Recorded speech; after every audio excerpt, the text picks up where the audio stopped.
ओम श्री परमात्मने नमः। ओम श्री गुरुभ्यो नमः। ओम श्री ऋषिभ्यो नमः। ओम असतो मा सद्गमय तमसो मा ज्योतिर्गमय मृत्योर्मामृतं गमय। ओम शांति शांति शांति। सर्वेभ्यो नमः। देववाणी संस्कृतं यूट्यूब चलदृश्यं प्रति भवतां भवतीनां च हार्दं स्वागतम्। मित्रों, अष्टाध्यायी भाष्य प्रथमा वृत्तिः द्वितीयः अध्यायः प्रथमः पादः समास प्रकरण की लाइव कक्षा संख्या 25 को आज हम पढ़ेंगे। 24 कक्षा मैंने पढ़ा दी है, आज 25वीं कक्षा को पढ़ेंगे। चलिएगा, गत कक्षा में मैंने आपको सूत्र पढ़ाया था, एक सूत्र पढ़ाया था चतुर्थी तत्पुरुष समास का, ये पढ़ा दिया था 35वां सूत्र। ठीक है, ये सूत्र पढ़ा दिया था। आज की कक्षा में हम पढ़ेंगे पंचमी भयेन, माने पंचमी तत्पुरुष के 3 सूत्र हैं यहां पर। ये क्या है, 3 सूत्र हैं, तो 3 सूत्रों को पूरा पढ़ने का प्रयास करते हैं पंचमी तत्पुरुष। चलिएगा,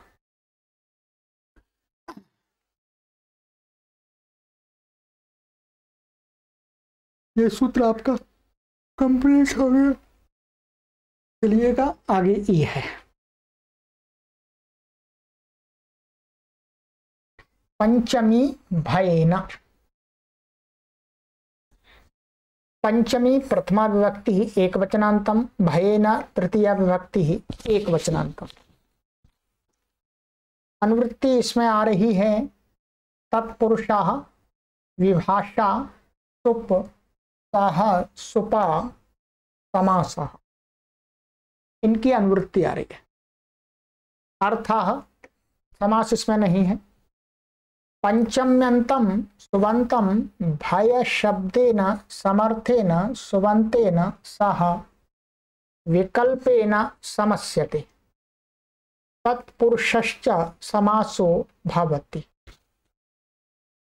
कहते हैं कोई भी पंचम्यंत सुबंत भय शब्द के साथ में, जो भय शब्द है उसके साथ में, समर्थ सुबंत के साथ में विकल्प से समास को प्राप्त होता है और वह तत्पुरुष समास कहलाता है। उदाहरण दिया, वृकेभ्यो भयम वृक भयम। इसी प्रकार से चोर भयम, माने चौरेभ्यः भयम चौर भयम। तो आप देख रहे हैं ये पंचम्यंत है और ये भयम भय शब्द है, नपुंसकलिंग है। तो भेड़ियों से भय, तो यहाँ वृक भ्यस भय सु, और इस समास से सूत्र से समास हो गया, लुक आदि हो गया पूर्वक, स्वादि उत्पत्ति करके नपुंसकलिंग है तो अमी अतो अमी अतोम अमी पूर्वा लग करके वृक भयम बन जाएगा। ऐसे ही चौरेभ्यः भयम चौर भयम, चोरों से डर। इस सामान्य, इस पर कुछ परेशानी, भेड़ियों से भय। चलिएगा, इस सूत्र में थोड़ा सा विशेष हम बता देते। यहां पर आप देख रहे हैं केवल ये कहा है कि भय शब्द के साथ ही समास होता है। पंचमी व्यक्त्यंत का केवल भय शब्द के साथ, परंतु इसी सूत्र पर एक वार्तिक दिया है, उस वार्तिक को आपको समझ लीजिएगा, आराम से समझ में आ जाए। वार्तिक ने कहा है कि पंचम्यंत का भय शब्द के साथ में समास होता है, ये तो ठीक है, परंतु इसके साथ कुछ और भी शब्दों को जोड़ देना चाहिए। कौन से शब्द हैं वो वार्तिक में देख लीजिएगा। वार्तिक को आप नोट भी कर सकते हैं।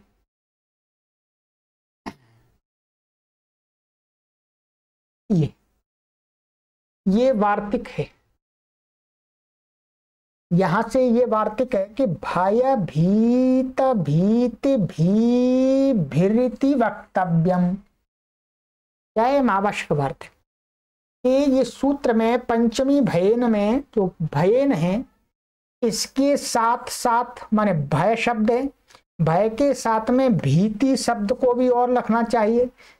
भीत और भीति और भी, इन तीन शब्दों को और जोड़ लेना चाहिए, अर्थात पंचम्यंत का इन शब्दों के साथ समास हो जाता है, ऐसा कहना चाहिए है? तो इसका उदाहरण बन जाएगा, जैसे भय का दिखा दिया, वृकेभ्यो भीतः वृक भीतः, माने इसका अर्थ होगा भेड़ियों से डरा हुआ व्यक्ति।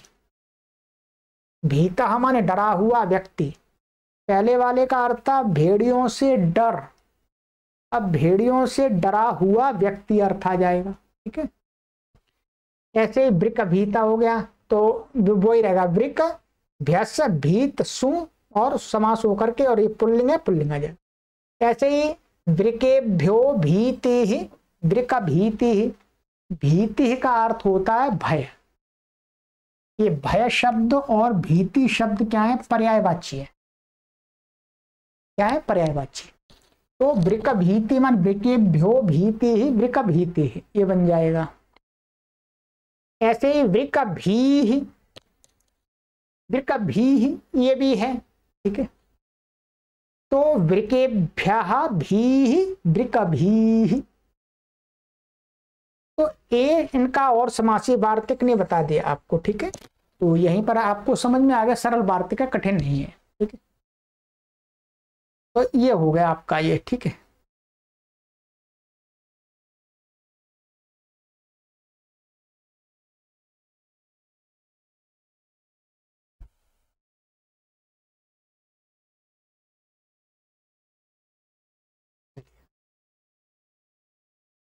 अब आ जाइएगा आगे, और यहां पर ये ध्यान रखेंगे, जो ये सूत्र है यहां पर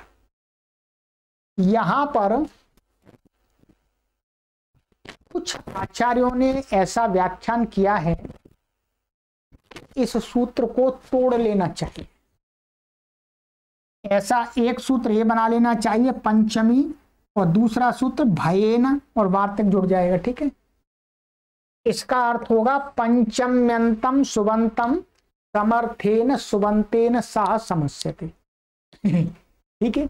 यदि इन शब्दों से अन्यत्र जो अष्टाध्यायी में नहीं कहा है, वहां पर भी यदि पंचम्यंत का समास दिखता है तो इस सूत्र का योग विभाग करके हम समास कर लेते हैं। दिखता है तो आपको अपनी तरफ से नहीं करना, साहित्य में कहीं प्रयोग दिखता है तो हम योग विभाग कर लेते हैं। ऐसा कौमुदीकार भट्टोजी दीक्षित महाराज जी ने सुझाव दिया है, सुझाव दिया है उन्होंने, इसका योग विभाग कर लेना चाहिए।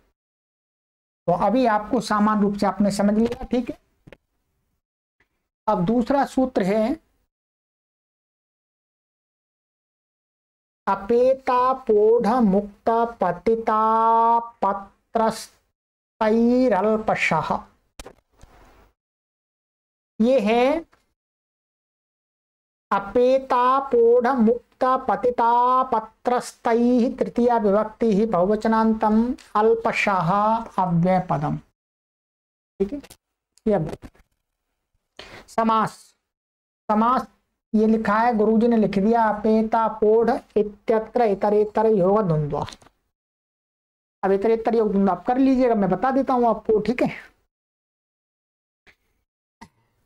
ये इसका विग्रह ऐसे कर लीजिएगा, अपेतश्च अपोढ़श्च मुक्तश्च पतितश्च अपत्रस्त, ठीक है, क्या अपत्रस्तश्च, अपत्रस्ताः माने अपेट अपेत अपेता पोढ़ मुक्त पतिता पत्रस्ताः और तैः पत्रस्तैः। तो इस प्रकार से विग्रह मैंने कर दिया, ठीक है। इसमें अनुवृत्ति आ रही है पंचमी तत्पुरुषाः विभाषा सुप साहा सुपा और समासः, इनकी अनुवृत्ति आ रही है, ठीक है। अर्थः अल्पम पंचम्यंतम सुबंतम अपेत अपोढ़ मुक्त पतित अपत्रस्ता इत्येतैः समर्थैः सुबन्तैः सह विकल्पेन समस्यते तत्पुरुषश्च समासो भवति, ठीक है। कहते हैं कि अल्प माने अल्पम, या ध्यान देंगे ये जो अल्पशः का अर्थ है थोड़े से, अल्पम पंचम्यंतम सुबंतम, थोड़े से पंचम्यंत सुबंत, कभी नहीं, जो कोई भी नहीं, थोड़े से, कुछ शब्द ही पंचम्यंत व्यक्त्यंत, अपेत अपोढ़ मुक्त पतित अपत्रस्त, इन इत्तेतई, इनके समर्थ सुबंतों के साथ विकल्प से समास को प्राप्त होते हैं और वह तत्पुरुष समास होता है। उदाहरण दिया दुखाद अपेताः दुखापेताः, ठीक है। ये पंचम्यंत अपेत में अपेत से अर्थ है हटा हुआ, दूर, अलग। तो दुखात अपेताः दुखापेताः, तो ये पंचम्यंत यहाँ पूर्व समास कर लीजिएगा और फिर दुख और अपेत का आकाश बन दिया, दुखापेता बन जाएगा, स्वादि उत्पत्ति हो जाएगी, ठीक है। ऐसे ही सुखात अपेताः सुखापेताः, धनात् अपोढ़ाः धनापोढ़ाः, दुखात् मुक्ताः दुःखमुक्ताः, स्वर्गात् पतिताः स्वर्गपतिताः, तरंगात् अपत्रस्ताः तरंगापत्रस्ताः। ये उदाहरण सब में पंचम्यंत के साथ विग्रह होगा, एक वचन का है, सभी में आप विग्रह कर लीजिए, अलौकिक विग्रह नसी नसी आएगा सब जगह, ठीक है, आइएगा। इनका अर्थ में दिखा देता हूं, यहां पर गुरुजी ने भी लिख दिया है, दुख से दूर, सुख से दूर, धन से बाधित, दुख से छूट गया, स्वर्ग से गिरा हुआ, तरंगों से फेंका हुआ, ये इनके अर्थ है, ठीक है। अब यहां पर इन शब्दों के साथ में तो ये है, ये अपेत है, अपोढ़ मुक्त, हर किसी पंचम्यंत का समास नहीं होगा, कुछ ही पंचम्यंत का होगा जो यहां दिखा दिए, कुछ और होंगे, बस सबका नहीं कर देना है। ये बात कहां से आई? अल्पशाह, थोड़े से ही पंचम्यंतों का होता, अल्पशाह का अर्थ होता थोड़े से। यहां गुरुजी ने लिख दिया है, सूत्र में अल्पशाह कहने का अभिप्राय यह है कि अल्प माने थोड़े ही पंचम्यंत सुबंतों का समास होता, सब पंचम्यंतों का नहीं हो जाता है। इस कारण से क्या होता है देखिएगा, जो इन शब्दों के साथ कह रहे हैं, दूसरों के नहीं, जैसे यथा प्रासादात पतिता, पतित सूत्र में पढ़ा हुआ है, तो पतिता के साथ में इस पंचम्यंत का समास नहीं होता, प्रासाद पतिता नहीं बोलते हैं, तो इस पंचम्यंत का समास नहीं हुआ, ये विग्रह वाक्य रहेगा, ऐसा इसका समास नहीं दिखेगा आपको। प्रासादात पतिता, या मिला नहीं सकते, प्रासाद पतिता गलत हो जाएगा आपका, ठीक है। तो साहित्य में जो प्रयोग दिखता है, केवल थोड़े से शब्द का संबंध इन पंचम्यंतों के साथ है, इनके साथ में नहीं है, माने इन शब्दों के साथ थोड़े से पंचम्यंतों का ही होता है, सभी पंचम्यंतों का इनके साथ नहीं होता है, ठीक है। इनके इन शब्दों के पतित है, अपेत है, अपोढ़ है और ये अपत्रस्त है, मुक्त है, इनके साथ सभी पंचम्यंतों का समास नहीं होता। एक आपको उदाहरण भी दिखा दिया कि यहां नहीं हुआ है, ऐसे अन्यत्र भी नहीं होगा। चलिएगा, ये हो गया आपका। अब आ जाइएगा पंचमे तत्पुरुष समास का अंतिम सूत्र। तो कांतिक दूरार्थ कृच्छ्राणि कृतेना, तो कांतिका दूरार्थ कृच्छ्राणि तृतीय प्रथमा व्यक्ति बहुवचनांतम कृतेना तृतीया व्यक्ति एक वचनांतम समासः। स्तोकश्च अन्तिकश्च दूरश्चेति स्तोकान्तिक दूराः ते अर्थाः येषां ते स्तोकान्तिक दूरार्थाः स्तोकान्तिक दूरार्थाश्च कृच्छञ्च तानि स्तोकान्तिक दूरार्थ कृच्छ्राणि। यहां पर कई समास हो गए, पहले देख लीजिए। पहले कौन सा समास हुआ? स्तोक और अंत के यहाँ दूरश्च, ये कौन सा समास हो गया? ये हो गया आपका इतरेतर योग द्वंद्व। क्या है ये? कौन सा हो गया? इतरेतर। ये यहाँ पर समास इन्होंने दिखाया नहीं है, गुरुजी ने लिखा नहीं है, वो छूट गया। ये इतरेतर योग द्वंद्व हो गया, ठीक है। फिर इसके बाद में अर्थ के साथ समास हुआ। ते अर्थाः येषां ते स्तोकान्तिक दूरार्था। ये कौन सा समास हो गया? ये बहुब्रीहि समास होगा, नीचे दिखा दिया है, ये बहुब्रीहि समास हो गया, ठीक है। फिर बहुब्रीहि के बाद में बहुब्रीहि हो गया, इतना पद बन गया, स्तोकान्तिका आकांतिक दूरार्थ बन गया। अब इसका कृच्छ के साथ में समास करेंगे, तो स्तोकान्तिका दूरार्थाश्च कृच्छ्रं च तानि कृच्छ्राणि हो जाएगा, ठीक है। तो ये इतरेतर योग द्वंद्व हो गया, ऐसा है। तो दो बार इतरेतर योग द्वंद्व हुआ है, पहले और अंत में, और बीच में बहुब्रीहि समास हुआ है, ठीक है। देखिएगा, स्तोक का अर्थ होता है थोड़ा, अंतिक का अर्थ होता है समीप, दूर का अर्थ तो जानते ही हैं आप, दूर होता है, ठीक है। ये हो गया, ठीक है, और ये हो गया।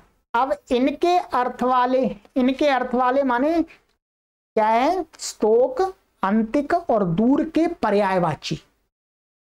ये शब्द था इनके पर्यायवाची शब्द। अर्थ से ते अर्था ये शाम से क्या आ रहा है? पर्यायवाची शब्दों का ग्रहण हो रहा है कि ये और पर्यायवाची भी आ जाएंगे साथ में, ठीक है। स्तोक शब्द और स्तोक के अर्थ वाले जो पर्यायवाची है वो भी, अंतिक के पर्यायवाची, और दूर के पर्यायवाची शब्दों का ग्रहण हो रहा है। और एक शब्द है कृच्छ। कृच्छ का अर्थ होता है कठिन, ठीक है। अब आइएगा, इतरेतर द्वंद्व है। अनुवृत्ति इसमें आ रही है पंचमी तत्पुरुषः विभाषा सुप सहसुपा समासः, इनकी अनुवृत्ति आ रही है, ठीक है।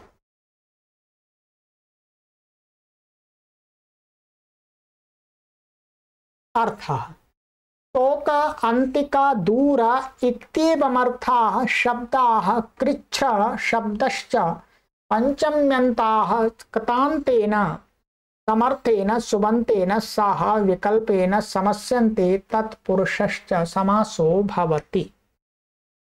कहते हैं कि स्तोक, अंतिक, दूर और इनके अर्थ के पर्यायवाची शब्द जो भी हैं वो, और कृच्छ शब्द, ये कैसे? पंचम्यंत। कैसे होंगे ये? पंचम्यंत। पंचम्यंत हो तो कृतांतेन माने कृता प्रत्यांत अन्य शब्द, कोई भी कृता प्रत्यांत शब्द हो दूसरा, उसके साथ समर्थ सुबंत के साथ विकल्प से समास को प्राप्त होते हैं, और वो तत्पुरुष समास होता है। उदाहरण में स्तोकाद मुक्तः स्तोकान मुक्तः, ऐसे अल्पाद मुक्तः अल्पान मुक्तः, माने थोड़े से छूटा हुआ, कुछ थोड़े से पैसे देकर के छूट गया, ठीक है।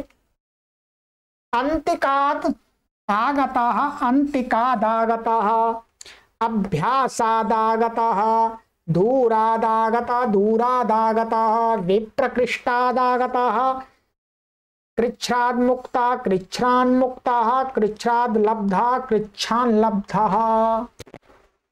ठीक है, यहां पर थोड़ा सा आप ध्यान दिया वो समझ में आ ही जाएगा। ये जितने भी उदाहरण हैं इनमें क्या है, समास होने पर भी,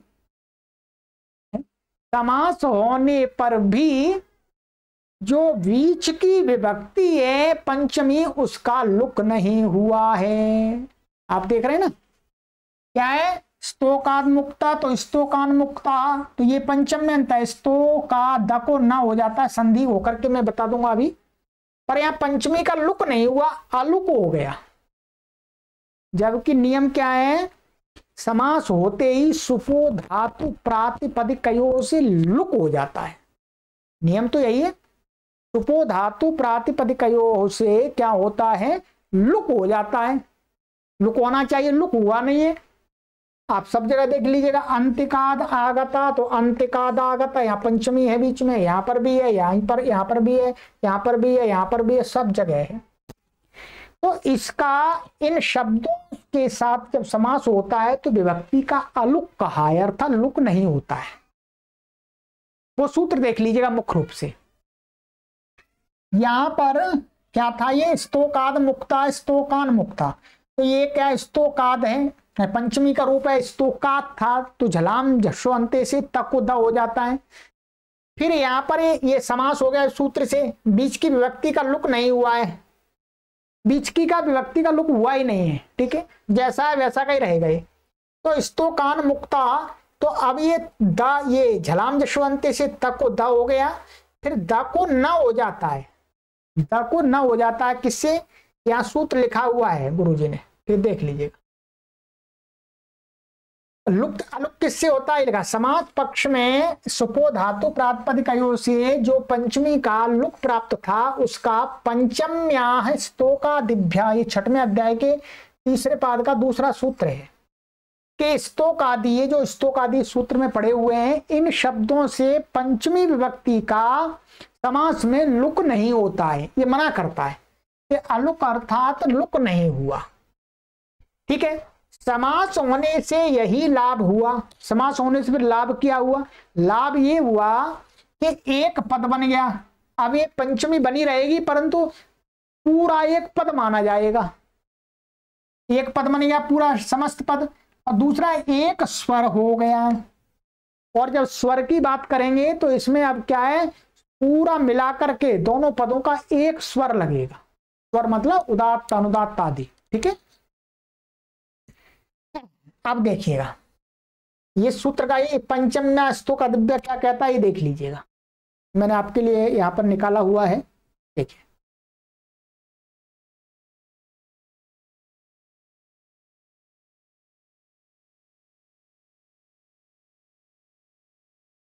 ये सूत्र है 6वें अध्याय के 3रे पाद का दूसरा सूत्र है। इसका अर्थ देखिएगा, स्तोकादिभ्यः परस्याः पंचम्या अलुक भवति उत्तर पदे परतः। तो उत्तर पद कहाँ मिलता है, समास नहीं मिलता है।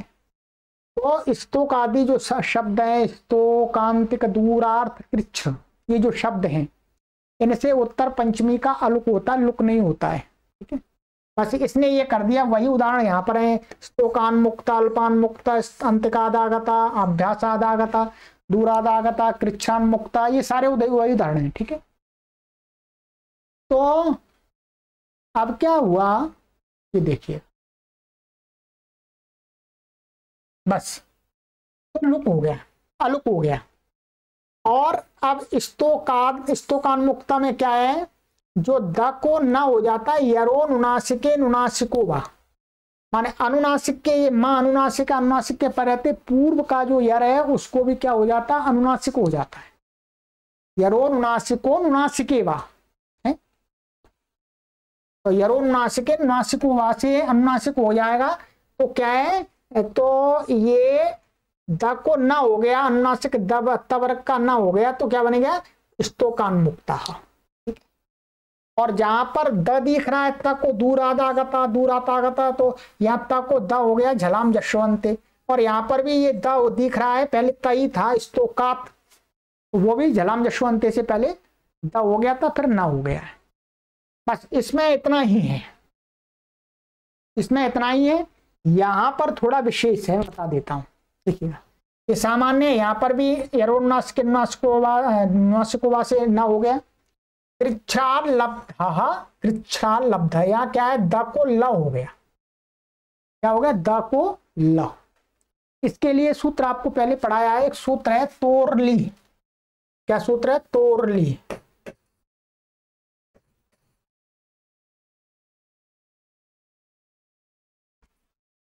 मैं आपको संख्या बता देता हूं।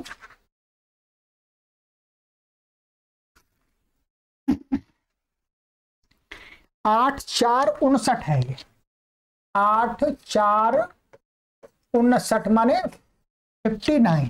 ठीक है, तोरली से क्या है, ल के परे रहते त वर्ग का कोई जो अक्षर होता है पूर्व में, उसको ही ल हो जाता है। तो यहां पर ये द था, द को क्या हो गया, ल के परे रहते ल हो गया। तो कृच्छ्राल लब्ध माने कठिनता से प्राप्त हुआ। ये हो गया आपका पंचमी तत्पुरुष समास कंप्लीट, ध्यान देंगे। ठीक है, यहां और देख लीजिएगा।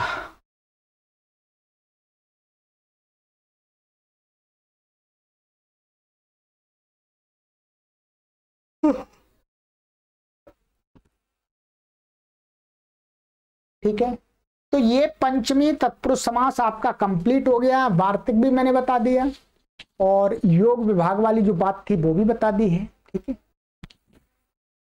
अब आगे की कक्षा में आरंभ होगा आपका सप्तमी तत्पुरुष समास।